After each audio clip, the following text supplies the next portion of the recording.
It was the summer of the butterflies, the summer of the bees. I'd heard they were disappearing, but we planted and they came, feeding on pollen until drunk. A full feeder kept the birds winging, filling the yard with chatter and song.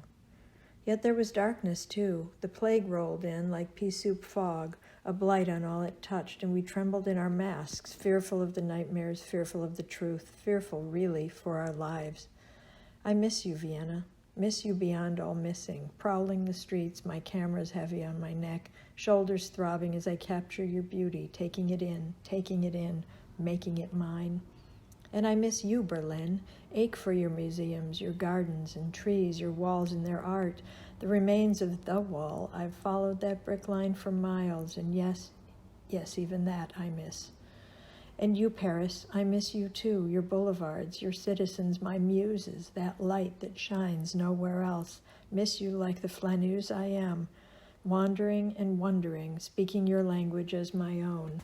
Florence, Prague, I miss you too, searching last year's images for scents that define, for a sense of the air, the comfort of rented beds, the ease of existing in places that are not home.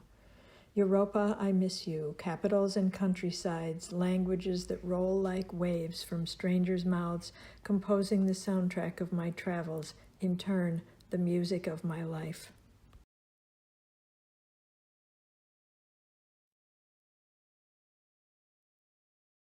We officially met in January of 2010 in Chicago after I had spent the previous 2 years building up my courage to talk to her.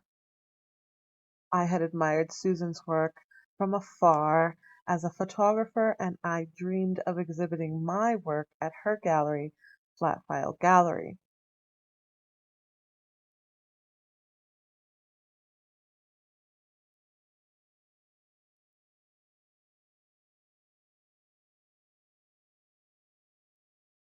When the gallery closed, I felt like I had missed my chance completely, but little did I know it was only the beginning.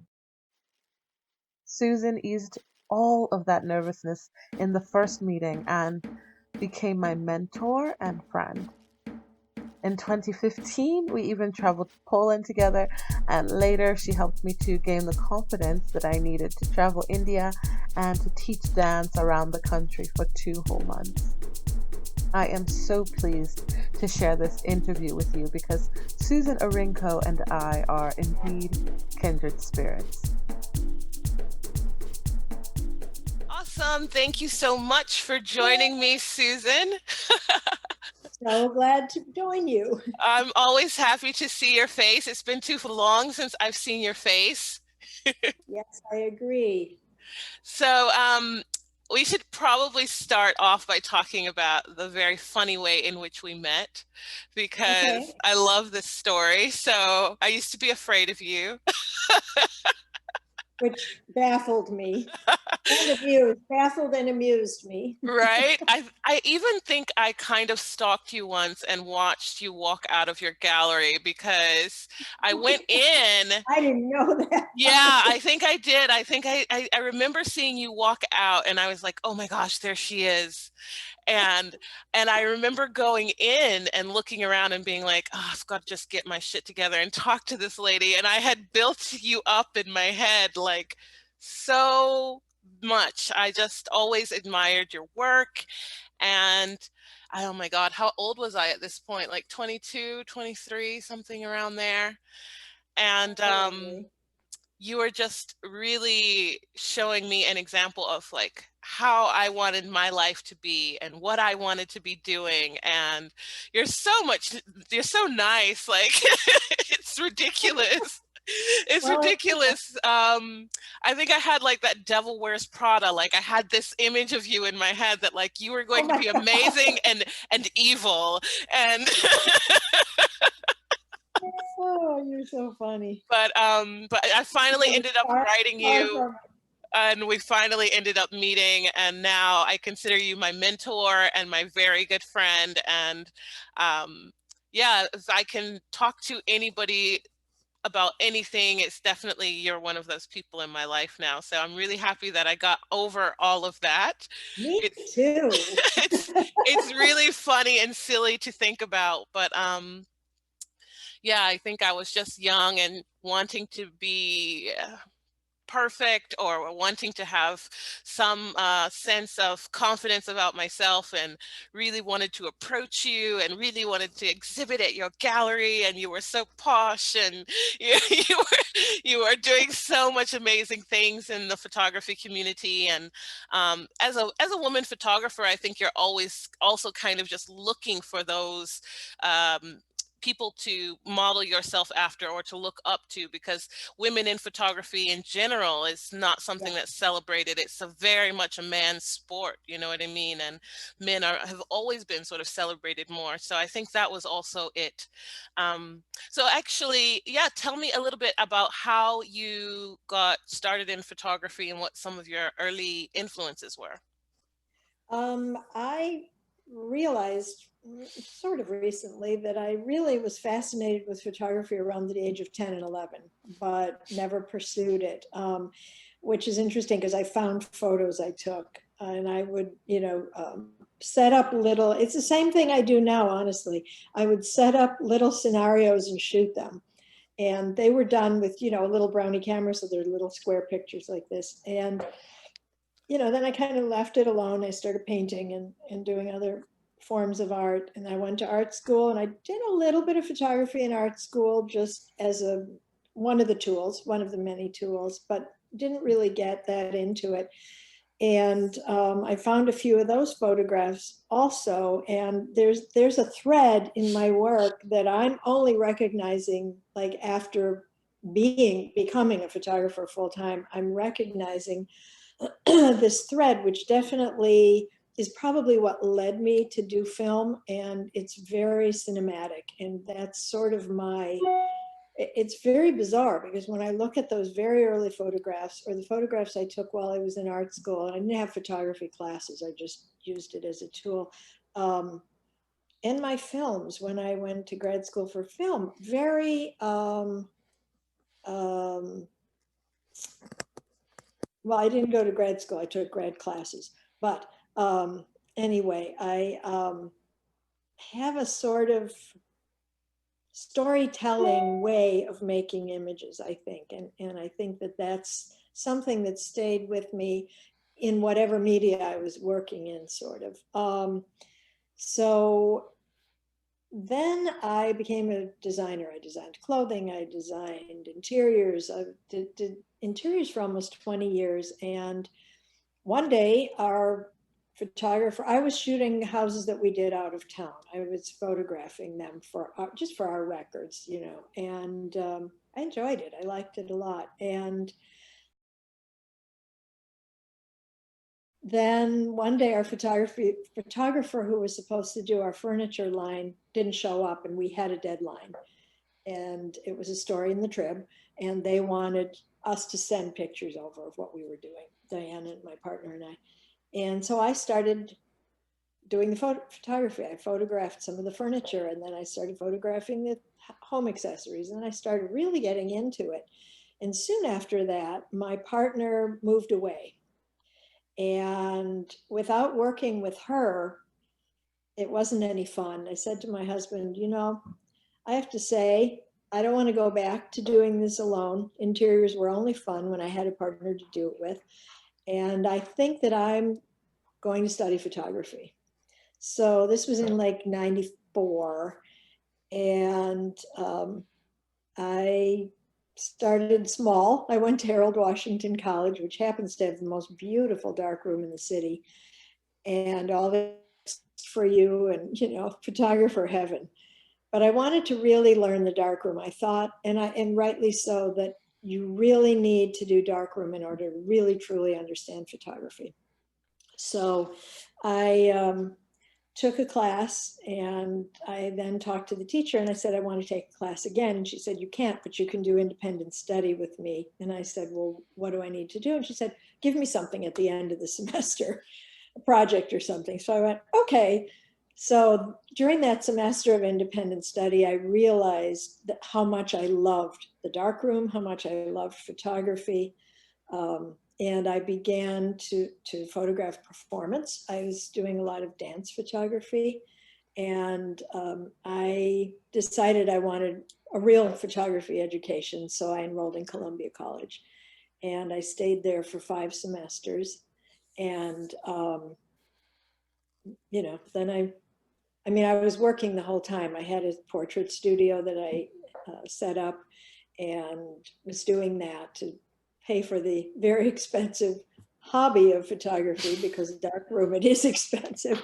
Had to, of course, mix my own chemicals. It wasn't like anybody was doing it for me, like Harold Washington. And that was kind of it. I then was, on my way. So I finished at Columbia. I had my first solo show before I finished at Columbia. And then I finished shortly thereafter, my last semester, and I've been showing and doing ever since. Amazing. I think that's another reason I've always gravitated towards you, is that we've been interested in the same mediums: photography, design, fashion. I Yeah. think that's also a reason that I've just been like, oh my gosh, there's somebody that's like me, that likes all the same things that I like and communicates in this Right. same way. Right. I think we speak the same We language, do, right? Yeah. Yeah. Right. And we actually need to take another trip together. I was thinking, so Susan and I took a trip to Poland together, which was a really Amazing. amazing time. A It was a really, great day. it was a really, really fun time. And you tired me out. I was like, this woman has so much energy. I need a nap. Like, it was like the hottest European summer ever. Ever. Right. We were drinking 2 of those 3-liter bottles a day each. Right. And everybody loved our accents. You remember that? Everybody was like, and we ate Yeah, potato so, pancakes. so an FYI to anyone watching, Krakow is a lot better than Warsaw.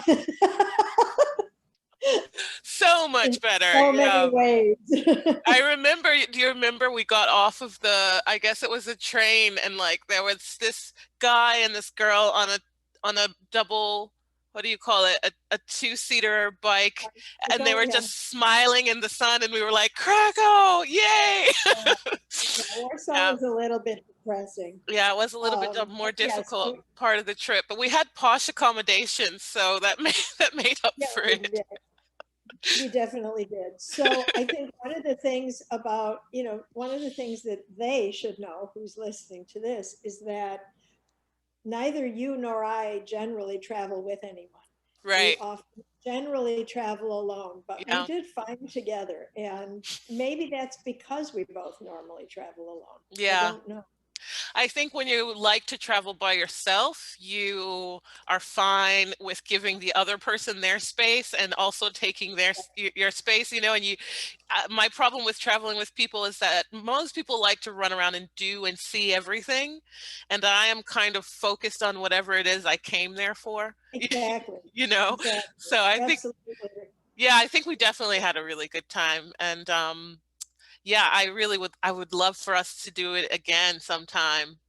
I'll Um, come to Prague when you're there. absolutely. I was in Prague last summer. The whole time I was thinking about you. Why is Chelsea here? I Why is she in know. Nairobi? I know. A Well, lot I of will be there again soon. Thank goodness. Back to Prague, where I belong. Um, so we haven't seen each other since I went to India, actually, and that right. We was, talked about that. yeah, we've talked Are about you it. saying Yeah, I remember talking to you about um, India, because that was such a big trip for me, and you had been solo, and I don't even know if we visited any of the same places, because I haven't been to Varanasi. did Um, you go to Jaipur? I did. I did go to Okay, I was in Jaipur. Jaipur, and I was Okay. in Jaipur 2 of my 3 trips. So I really love Jaipur. I'd It's a like to really go back. beautiful city. Yeah. I think the whole Rajasthan area, if I go back, it would be to explore that side of India better. Um, Rajasthan. so how many times have you been to India now? Three. 3 times. I've only been 1 time, but I was there for like 2 months, like 9 weeks or something like that. And I absolutely loved it. And it was very different than all the rumors I felt like I had heard. I did get deli belly quite a bit the first the first month. I had to stop eating everything in sight. Um, but what did you love about India, and what do you find inspirational about India, I guess, as a country? Well, first of all, I had always wanted to go since I was like 18, and why I waited until, I was in my 50s to go, I don't really understand. But I did, I did finally go, and hard to say. I really loved everything, but that's really sort of true. Um, I I didn't see the things that other people said were the case. And in fact, on my first trip there, I think that I was so surprised. Um, what you had a question on my questions about what do I think people misunderstand about India. Yeah. And I have to say that I am the number one suspect for misunderstanding India before I went, because I had in my mind to make this project called, The Human Landscape, which was just about the crowds and the masses of people. And um, I ended up doing the book called Still Point India, about places with no people or places with one person or two people, quiet.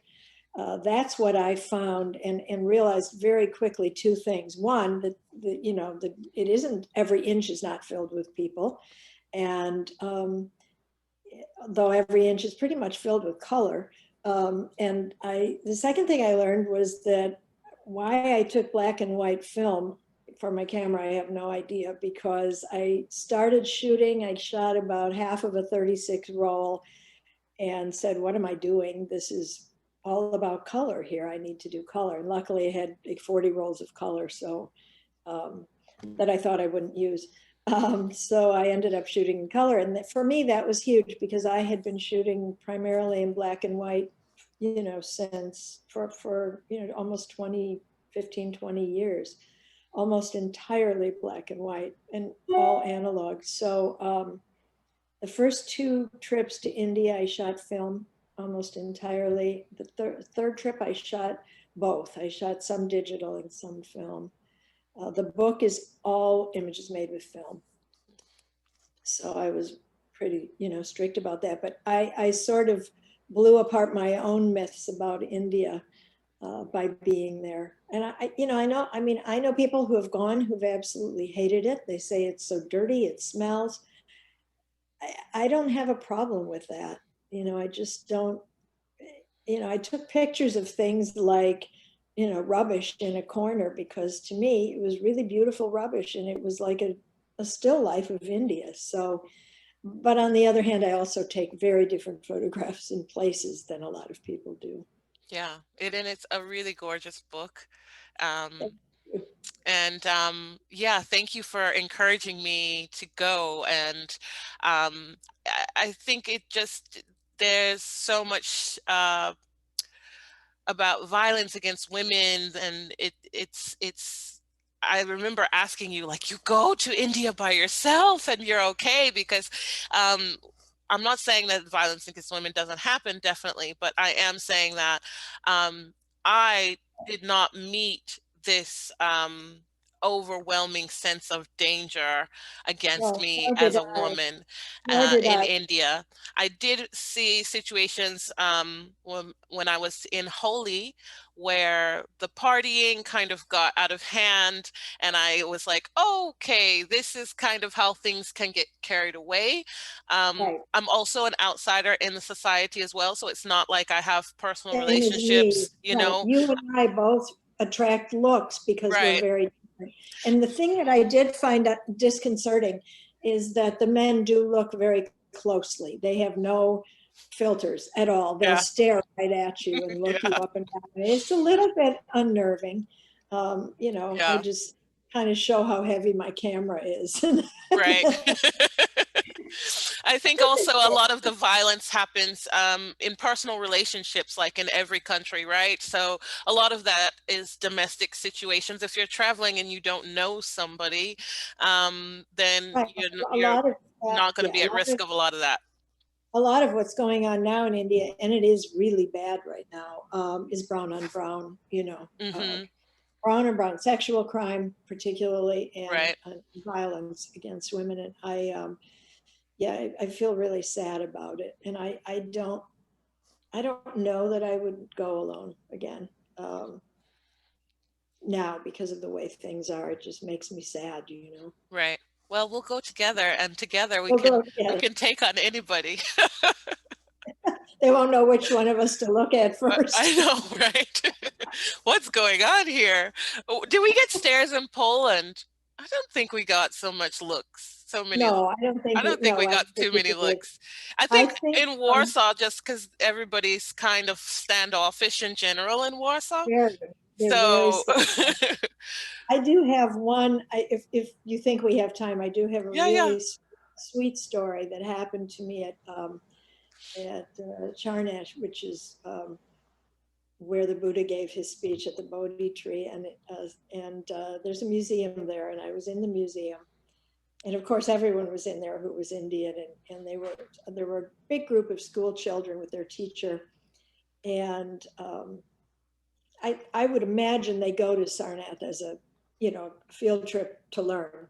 The museum was interesting because nothing was behind glass. These thousands and thousands of year old pieces, ceramic pieces and things, nothing was behind or under glass. It was the most remarkable thing. So I'm Wow. walking around and taking a few pictures, looking, and it was really beautiful and incredible reliefs on the walls. And I came around the corner and all these little boys were tittering and giggling. And I looked over and I went like, hi.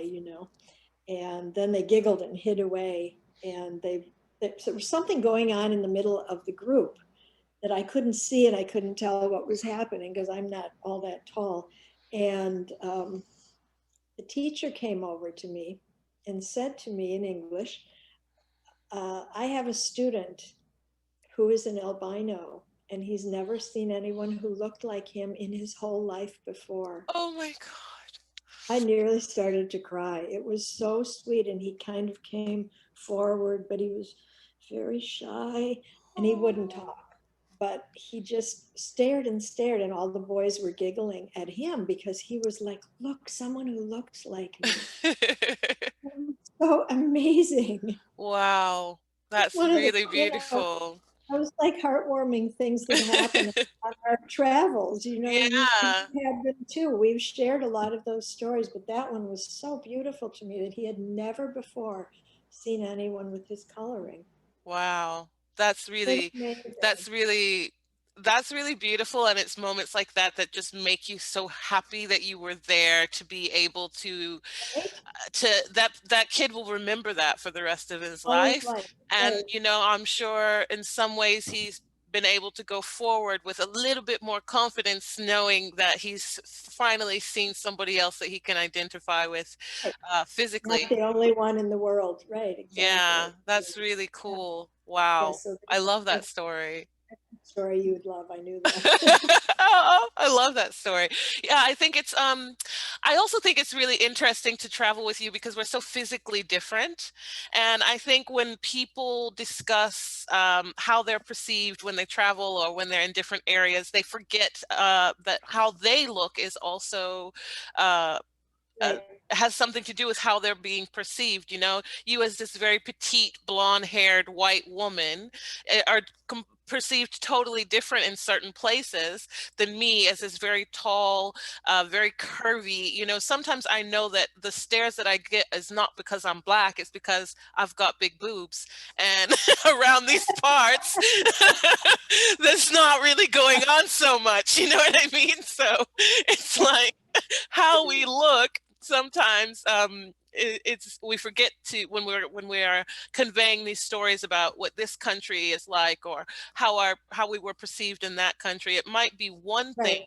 Right. You might think that it's your color or your coloring, And it could be might just something be, completely different, you're right? completely different. For me, I know, like when I was in South Korea, I don't think all the time it was just stares because I was Black. I think a lot of the time it's stares because my body shape is very curvaceous and And people you're are not, very tall, and I'm and they're very not tall. tall, Yeah, right? I'm 6 foot Well, tall, so that shocks yeah, people a lot, I right. remember being in a small village in Thailand, and I had been there for a week and a half, and it was an amazing, amazing experience. And I didn't want to go to the church. I didn't want to like be in the church, but I was at the market outside after all the ladies got out of church. And so I had been living with this woman for 10 days, and she wanted to ask me something, and she was embarrassed, and I was like, it's okay, like they can ask me anything. And I was talking with the translator, and she was like, I'm just curious if you are a man or a woman. And Because their men aren't even as tall as you. because in that Oh, village, wow. the only person that they had seen with locks was Man. a boy who went to Bangkok to be a lady boy and came back Oh, and had sure. locked their hair. So they Oh, had no idea if um, locks was a transgender thing, and yeah. or if Oh, because I that's was so tall and I had interesting. locks, and Yeah, they were like, we don't even know exactly what's going on, but she's, they're nice. So, and they fed me, and they were super kind and super welcoming. And I played with kids, and I had a really amazing experience. And I was just like, that's really amazing that you don't even exactly understand what my gender is, and you're right. confused, but you're still so kind and so welcoming and so open to me for a week and a half with this burning question of like, what gender Well, is this person, that's so funny. Well, Yeah. it's funny because when I was going to go to Poland with you, and I said, my husband gets very nervous that I travel alone, and it doesn't stop me, but he's always like, "Are you sure?" And I said, "Well, when I go to Poland, I'm going to be with my friend Chelsea, and she's 6 feet tall and Black, and trust me, I'll feel really safe." So when we were in Warsaw, and you said to me, "I feel very threatened," I really freaked out because if you feel threatened, what should I be doing? I know. My We physicality has should made me feel very safe for a long time. we should explain that there were a lot of Romany there, and they were all eyes on our cameras. That's Yeah, yeah, we felt very threatened because we were sort of being circled yeah, by a group of Romas who were uh, yeah, I guess they were panhandling and sort of begging on the street, but and waiting to and grab what they yeah, could for and like sure. they kept circling our area where we were having lunch, and so we were like, okay, we have handbags, we have backpacks, we have cameras, All the stuff, and right? people just keep sort of circling around us, and I was like, yeah, I'm not feeling I'm not feeling very comfortable here. Right, and that made me like, oh my God, if she doesn't feel comfortable, I should be freaked out. But that's the benefits of being a 6 foot tall Black woman, is that sometimes, it's just people are so intimidated by you that They leave you they alone. leave you alone, because you're bigger than everybody. So that was an awesome trip. I can't wait until things are back to some sort of normalcy, and Yes, right. we can take a trip again. I think we should go to India together next, though. We'll figure that out when the time comes. I I know I'll know. see you in Prague before I I see know, you. right? I'm like, in the summer you're going to be my neighbor in Vienna, so that will be exciting Hopefully, to it look was forward supposed to be to. this year, but I we'll know. figure it out. So I wanted to ask you a little bit about your filmmaking, because I don't know if you studied film or if you were making films, because now Both. I'm studying film, and also trying to sort of find that style of communication, how it's going to relate to my photography work, how involved I actually want to be in film. I'm not even exactly sure, but I'm super interested in documentation. That's always been sort of constant through my photography work. And I'm really interested in what you studied, and how your work was affected by your film and your filmmaking, and sort of what kind of films did you make? Were you making films, or were you just studying them? So tell me a little bit about that. Well, both. Okay. I thought I would be a filmmaker. I thought that's why I went back to take graduate classes in film. And so I did make films, and I also studied history of film, and I had a class in French cinema, a class in Italian cinema. So I think that European cinema, whatever. It was really long ago. So that was 1975. So it's a long time ago. But my films were narrative. They were definitely stories. And I later went on and wrote some theater. So, you know, the cinematic part of things, it's a thread through all my work, really. I think that I learned a lot of courage to go crazy and be really bizarre with whatever I did, and to try anything, basically, from, you know, the Italians, Fellini, who, you know, was so over the top. I mean, even then, even now, Fellini's over the top if you go back and, you know, look at Fellini films. And Pier Paolo Pasolini I loved because he was very artistic and very visual in a way, with, you know, where a whole scene would be red, everything, and you know, and the next scene would be cobalt blue, and those things appealed to me as an artist, as a, you know, as a designer, and I wasn't yet a photographer. But also the French, like, you know, Truffaut, Romay, those are stories that are very romantic. They're very romantic and very, they're human. They're very human stories about, you know, sort of emotions and the things that we all go through. And I think that both of those things have interspersed themselves in my life as a photographer. So I think that a lot of what I make as a photographer really came from watching. I mean, when I met my husband, I was, you know, going to anywhere between 14 and 20 films a week. That was pretty much my life. When I wasn't in Nice. class, I was going to films, and it was at the University of Wisconsin, where they would be, you know, at any given hour, literally, of the day or night, there would be 3 films on in different, you know, campus basements and wherever. So, you know, it was the 70s. It was a very different time. So sometimes it was just like, oh no, I want to see both of those. Which shall I go to? And I remember when, you know, when we met, I tried to drag him to a lot of the films, and he was not really that interested. Um, but I think that, you know, my films probably, you know, were pretty much, well, they were human, very human stories. I did one film while I was in school about a dancer, and I filmed it in all different places. I went to my grandmother's and filmed part of it, and filmed part of it in the socialist house I was living in, and they had a beautiful spiral staircase, so I filmed part of it in there, and, you know, put sound on them, and did another film that was my final project for a class. It was a very complicated film about a guy whose dad had been in the SS in Germany, and he found out about it. And basically the film examined, you know, how could he go to work every day and then come home to be with his family after doing the kinds of things he was doing. And I was in the middle of converting to Judaism at the time myself. For myself. And I was very involved in the committee to reopen the Rosenberg case. I used to be very political. I am not anymore. And I was, you know, the boy ended up converting to Judaism to understand. And it was a really complicated film for, you know, basically first year film student to be making. But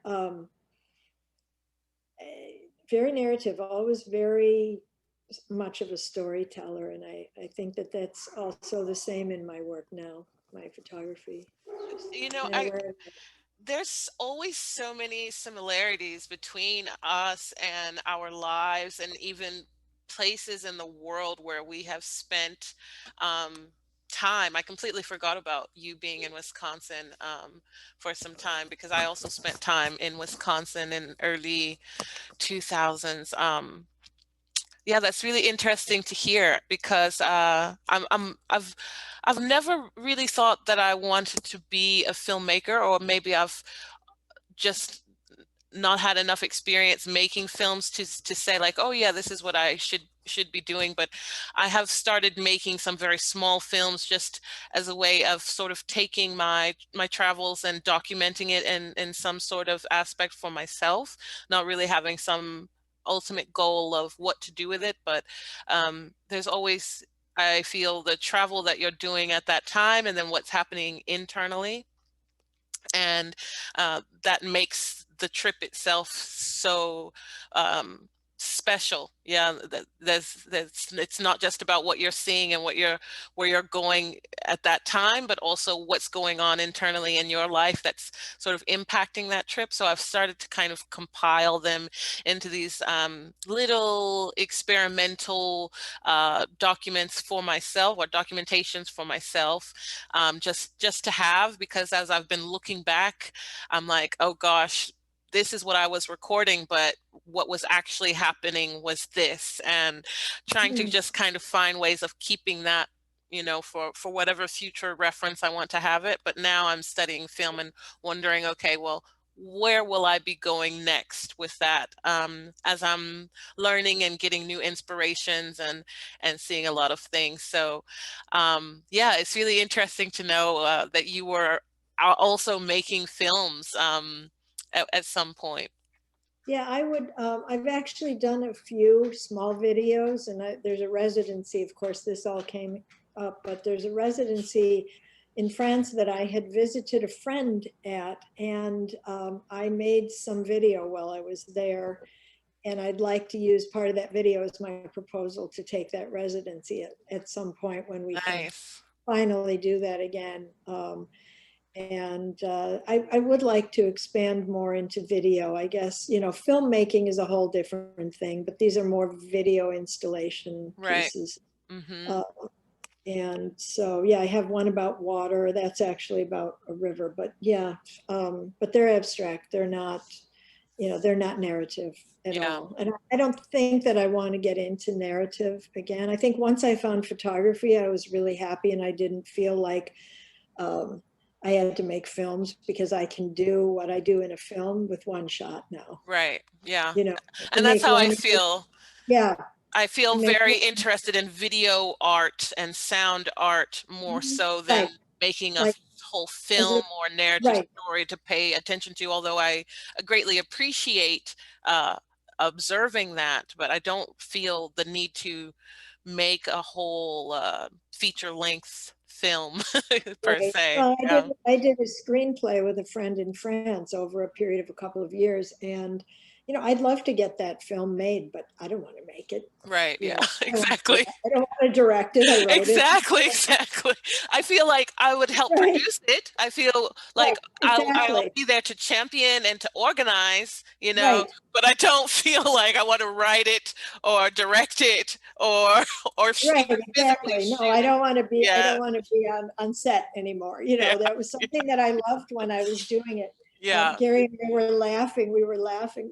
David is the boy in my film, and I was just beginning to date, who is now my husband of 30, almost 38 years, at the time. And I was preparing the blood for the beating up scene in his kitchen. And I was making a red, food coloring and Caro syrup, and there's something else, I forget what you put in it to make it very blood-like. And Right.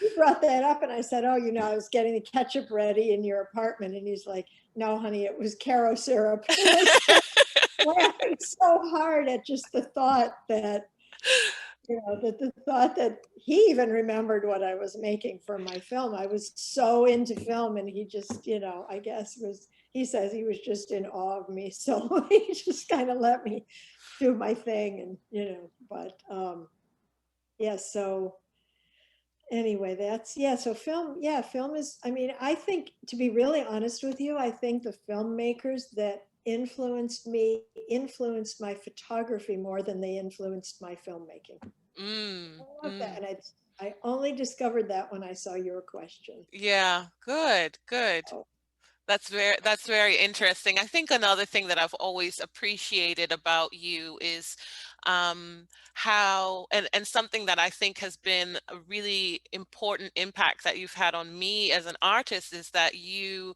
have these different mediums that you're interested in and affected by, and you have always seemed to allow yourself to weave in and out of them and not been afraid of that. And I think that that's given me a lot of courage because I started photography very, very young. And I think that I sort of married it and was early on frustrated about, but I'm interested in these other things and I have to allow myself to explore those other things so that I can come back to this root source of photography.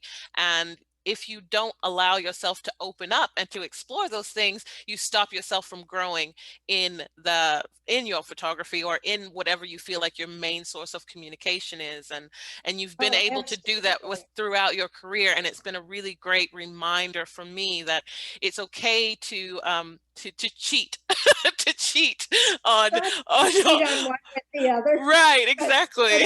but it isn't. It isn't. It's just changing tools, you know. It And I think, is. I mean, I write, you know, and my writing is intimately connected to my photography. I mean, it's Right, all very much who I am, but I think photography for me, and when I found it, I felt like I was finally home because it integrates everything that I've done right, into one art form, one tool. Even though I still paint, I still write, whatever, but you right, know, it's my main thing. And I find, you know, just like from your questions about, you know, doing film, I mean, I find new things out about my own practice by talking with other people about it. And sometimes you're like, you know, somebody says something and something comes out of you and you're like, wait, who just said that? Did right. I say that about my work? And you're like, wow, that's really Right, astute.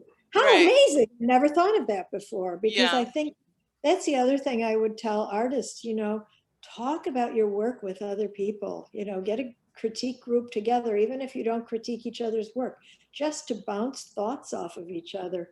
Because you learn about yourself by speaking about what you're doing, about your practice. right. And having these kind of conversations Yeah. and just like you said, sometimes you don't know how to express something until somebody asks the right question, or you've never even thought of something. Or And makes a comment, right? Or yeah, see something of yours and says, "Oh, that reminds me of," and you're like, "Oh, wow, yeah, it does remind me of that too." You know, you right. don't think about it, so Hmm. you can't work in a vacuum. You really need to have people around you, and you know, talk about each other's work together. There are no boxes. Yeah, there are no No boxes. Yeah. boxes. You don't need to fit in something. You don't have to say what you are. I've recently changed my whatever it is on my website to photograph, or on my what do you call it, your signature on your email, Uh-huh. photographic artist, Yeah. because most of my work is photo based, even if Right. it's painting or whatever. But yeah, Yeah. I, you know, it's hard to I don't say I'm a photographer. People go, oh, you know, do you document things?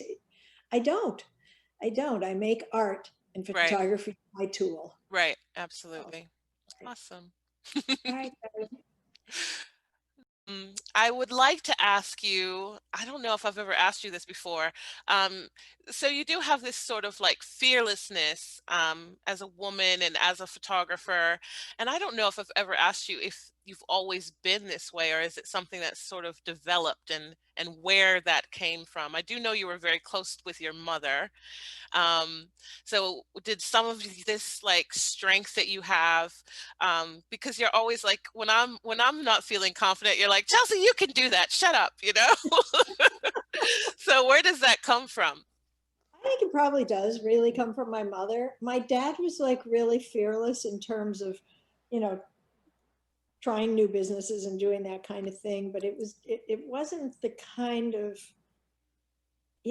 female courage, I think, that I got from my mother. My mother was not a particularly courageous person, but she backed me up so strongly in things I wanted to do that I think that I got so much acceptance and so much support from my mom for anything I ever wanted to do, that I'm pretty sure it was her that, really gave me that feeling, well, I can do anything. I think my dad did to some degree too, but with my dad, it was all about money. So when I, became a candy striper at the hospital, he was like, well, how much are they paying you? So it was always that kind of thing. Or, Right. if how are you going to make your living as an artist? Right. It was always like about that. And my mom, it was like, I'd say, I want to do this. She'd go, okay, great. What can I do to help? And it Right. was always much more supportive in that way of me. And she really, there was no box. I would say I want to do this insane thing. My mom would go for it, in a way that it wasn't like, girls don't do that, or, that I know many people who went through that with their parents. Well, that's not, ladylike or whatever. So, and I was not a tomboy at all. I was definitely a girly girl. Right. And, so it wasn't that. And I don't think that I'm particularly ballsy when it comes to, I mean, I guess for me, I don't think that traveling alone to photograph is a very scary thing. I don't see the world as a very scary place. I never have. So people say, you go alone? And I'm just like, yeah, Right. why not? I haven't had any reason not to, Right. nothing's ever told me not to, except you when you said, oh, I'm nervous here.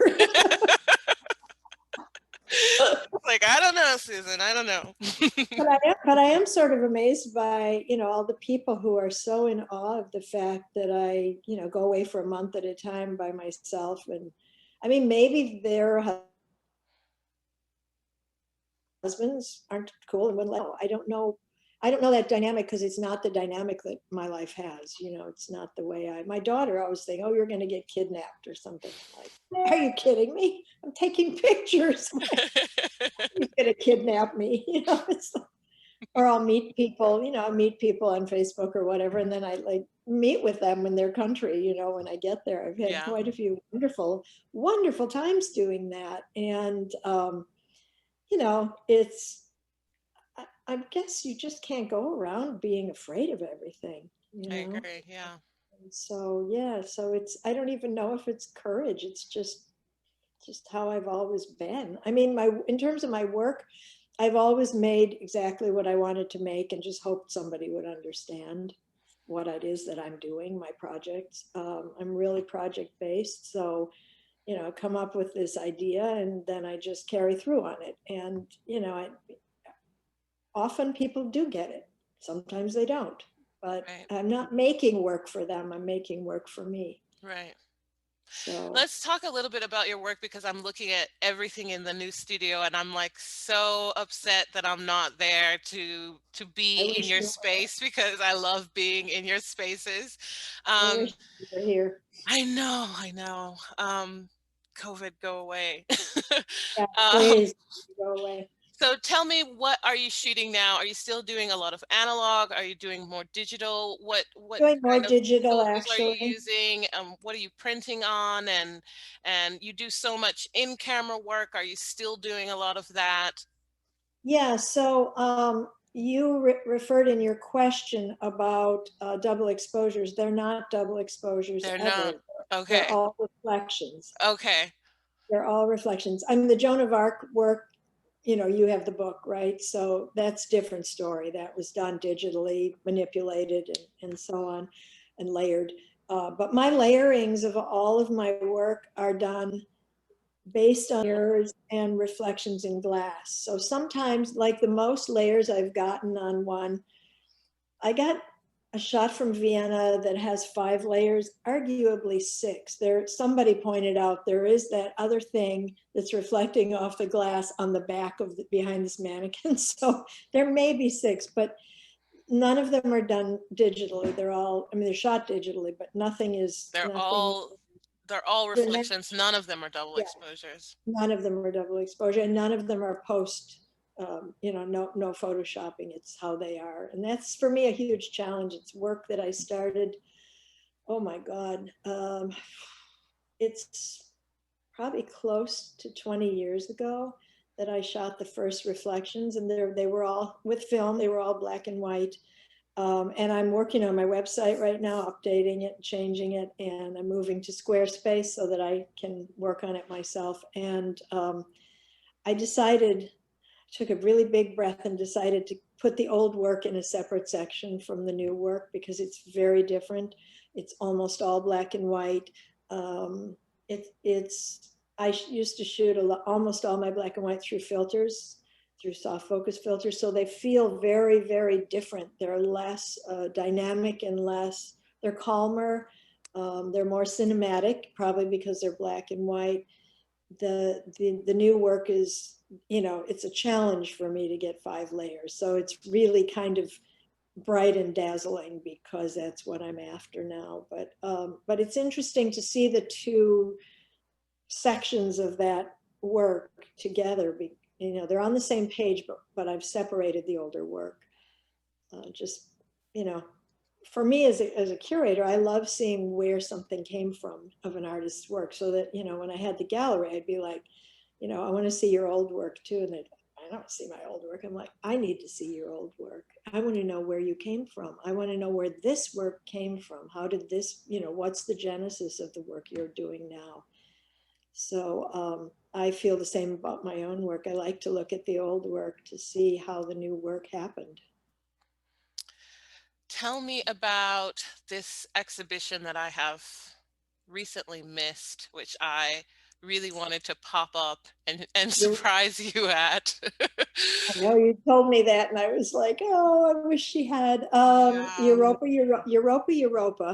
was sort of a culmination of probably 15 or more years of black and white work from Europe, different countries in Europe, different places.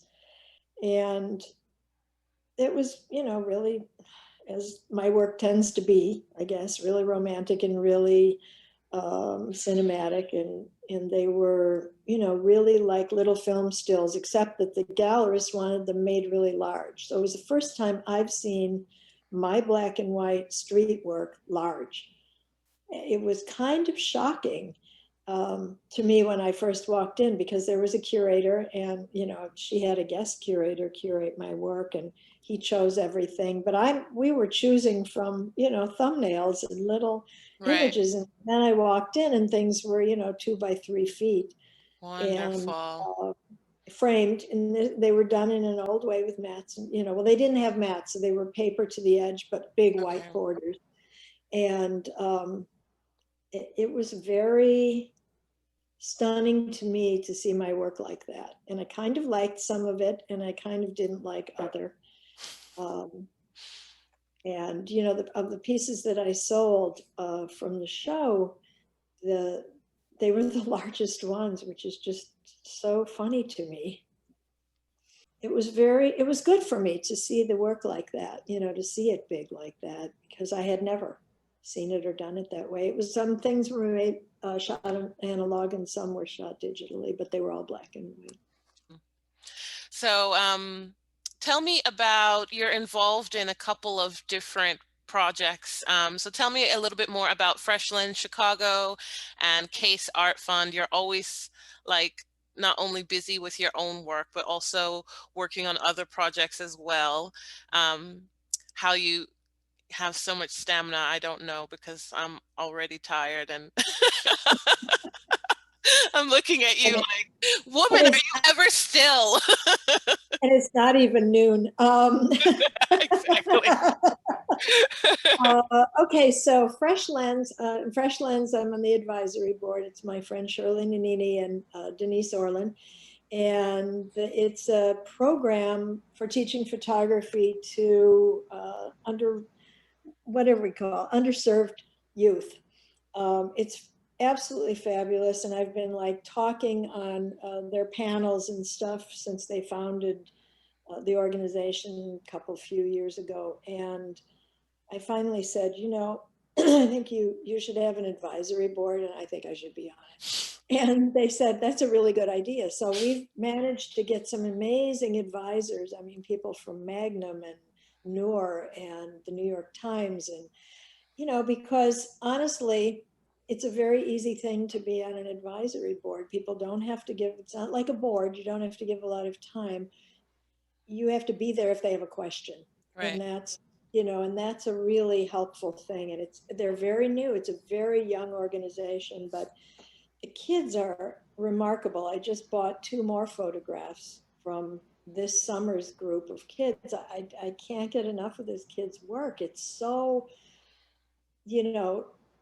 original, and they're fearless. I mean, Denise and Shirley have taught them, be fearless with your camera. The only thing I wish is that they would be able to have darkroom. They're all shooting digitally, so they don't really know the magic of photography, so to speak. But yeah, it's a wonderful, wonderful organization, and they've just now gone to Lawndale.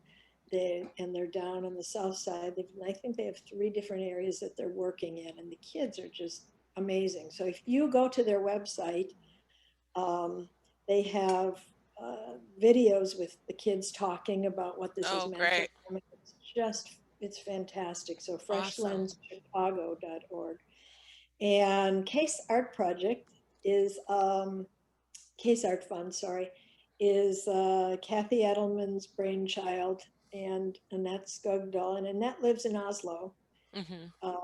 And so it's an international organization, primarily dealing with the rights of children. And the photographers, and that's caseartfund.org. And you'll spend a half a day on there, I guarantee you, if you go. There are photographers from all over the world documenting issues of refugees and things, very famous photographers, and they have chosen prints to sell for Case to sell. And when they sell a print, the money goes to the refugee charity or migrant charity of the photographer's choice. Okay. So a lot of those photographers are working with NGOs and Other different organizations. organizations. Right, Wonderful. and it's remarkable. And there I am on the board of directors, so Very not the cool. advisory board. And it's really, really, it's fantastic. There's a video that they had us do some videos, board members do some videos. So there are videos on there from us talking about what Case means to us. And so you can really learn about Case Art Fund that way. Awesome. I It's will really definitely post important. a link so people can check Thank out you. Both of both those. of the organizations that you're working with. They both sound like really amazing projects. And of Um, course, they're both photography based. So right, that's why they appeal to me. But I think the right, thing is, it's really, really critical for every photographer, for everyone to give back, to find a way to give back. Whether it's workshops for kids or whatever you can do, I think you need to give back. We're all so awesome. blessed to be able to follow our bliss in Right, photography. So and to travel, the things that I get to do, these kids are never going to get to do. right, And, so it's really critical to share what we have in all ways with those who can't do what we can do. right. Awesome.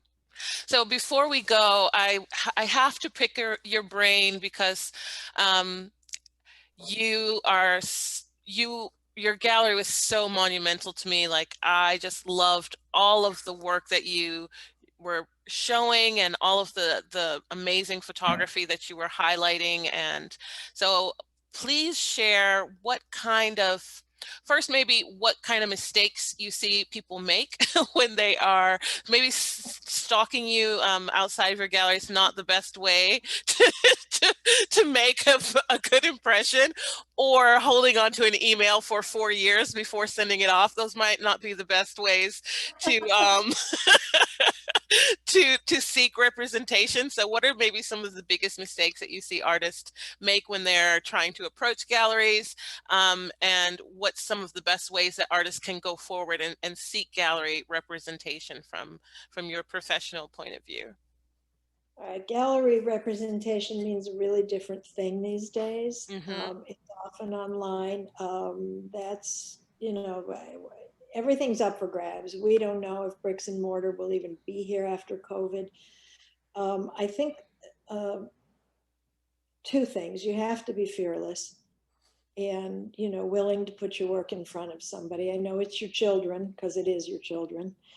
And but you have to be very fearless about it. I think for some people, going to reviews, things like photo festivals and things, and sitting down with reviewers can be really helpful. I've reviewed a lot.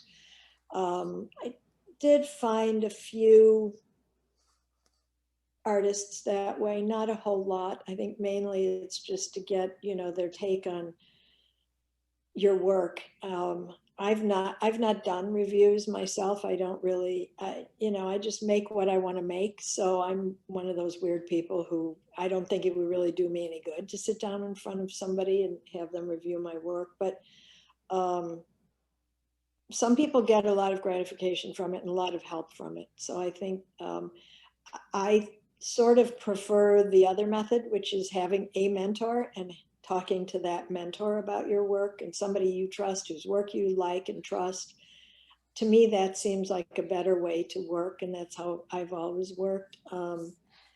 And I think, but you have to just go for it. The only thing is, don't go for a lot of them at once, because when I had the gallery in its second location, I came in one morning early, way earlier than anybody else in the building. It probably came in at like 9 and we all opened at 11. And there were 6 identical packets sitting by our 6 mailboxes. And there's no way your work would go in any of those 6 galleries. It doesn't work that way. So you Right. really need to do your homework. You need to have, I always say the thing to do is find work that's similar to yours. Like, if you think of a group show with you, there should be someone else in that gallery that they could show your work with. Right. But you don't want to find a gallery who has work exactly like yours, because then you won't get in, because they already have that, stylistically, that kind of art. So it's a really fine line, and it's a lot of homework. And I think before you start sending out, you need to, spend a few weeks just Googling galleries and going, if possible, in person. Right now that doesn't really work, but after COVID, going to openings. I had people that came to my openings for 2 or 3 years before they submitted their work, because they really understood what it was I was showing.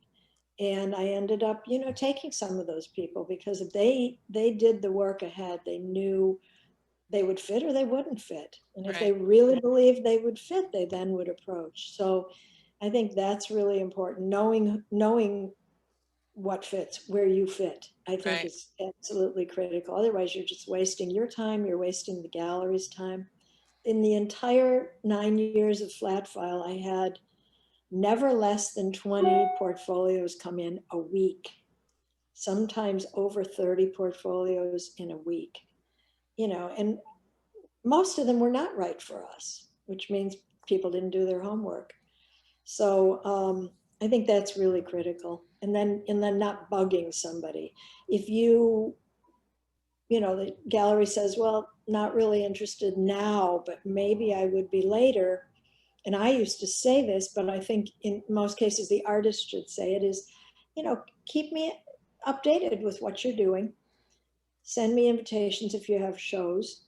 Then I could follow some of those people. And there were people that, took 5 years, and I finally had a place for them in a group show and brought them in, and then ended up representing them. So I think, good curators, good gallerists really keep track of all of that. I mean, I literally can look at any piece of art that I ever showed in the gallery, tell you who did it and when we showed it. And that was 9 years of, basically 4 shows a week or a month, because I had separate spaces in the gallery. So, if you have a good gallerist, a good curator, they're going to remember you, but not because you pester them half to death. Right.